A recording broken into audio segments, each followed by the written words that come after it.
আসসালামু আলাইকুম, কেমন আছেন সবাই? আলহামদুলিল্লাহ আমরা ভালো আছি। আরফিস ফ্যামিলি লাইফে সবাইকে স্বাগতম। যে যেখান থেকে আমার ভিডিওটি দেখছেন স্কিপ না করে পুরো ভিডিওটি দেখবেন, আশা করি ভালো লাগবে। তো এই গরমের মধ্যে ভালো থাকা যায় না বেশি, যেহেতু সারাদিন অনেক গরম থাকে, তার উপরে এত রোদ, মনে হয় যেন একদম রোদের তাপে সেদ্ধ ডিম হয়ে যাবো, এরকম একটা অবস্থা। তো কি আর করার, এই রোদের মধ্যে সুস্থ থাকতে হবে, সুস্থ থাকার চেষ্টা করতে হবে। তো সুস্থ থাকার জন্য আপনাদের মাঝে নিয়ে আসলাম একটু স্বাস্থ্যকর রেসিপি। কচু শাক রান্না করবো আজকে, তো যার কারণে আপনাদের একটু কচু বাগান ঘুরিয়ে দেখালাম।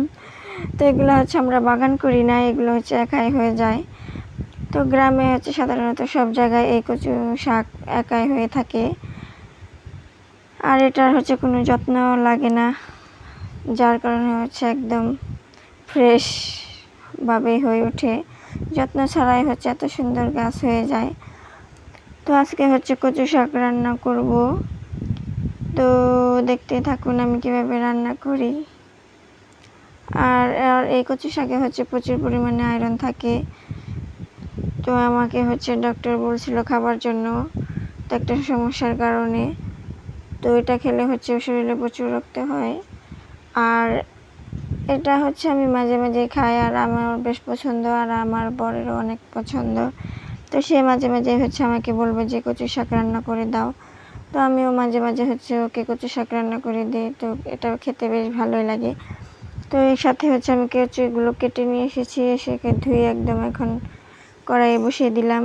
আর এগুলোকে একটু ভাপ দিয়ে তারপরে সেদ্ধ করে পানিটা ঝরিয়ে নেব, তা না হলে হবে কি গলায় চুলকাবে। আর অনেকে এভাবে রান্না করে, যার কারণে গলায় চুলকায়। তো এভাবে ভাপ দিয়ে পানিটা ফেলে দিলে আর কোনো সমস্যাই হয় না। তো এভাবে রান্না করতে সময় অনেক সময় আম বা তারপরে তেঁতুলও দিতে পারেন। তাহলে পেঁয়াজ কাঁচামরিচ ভেজে তারপরে একটু পানি দিয়ে নিলাম, তারপরে হলুদ গুঁড়া, মরিচ গুঁড়া, ধনিয়া গুঁড়া, লবণ দিয়ে ভালো করে একটু কষিয়ে তারপরে মাছ দিয়ে দিলাম, মাছের মাথা। তো আমি এখানে ছোটো ইলিশের মাথা ছিল, সেটাই দিয়ে দিছি। তো এই কচুটা বিশেষ করে ইলিশের মাথা আর চিংড়ি মাছ দিয়ে খেতে বেশি ভালো লাগে। তো আমার কাছে এই ছোটো ইলিশ ছিল, সেটা দিয়ে রান্না করছি। অনেকে কাটা ইলিশ দিয়েও রান্না করে। তো মাছটা কষানো হয়ে গেলে তারপর এখানে কচু দিয়ে নিলাম। তো এভাবে আমি রান্না করি। তো আপনারা কিভাবে রান্না করেন জানি না, কিন্তু আমি এভাবে রান্না করি, এভাবেও বেশ মজা হয় খেতে। তো আজকে ভিডিওটা এই পর্যন্তই। সবাই ভালো থাকবেন, সুস্থ থাকবেন। আল্লাহ হাফিজ।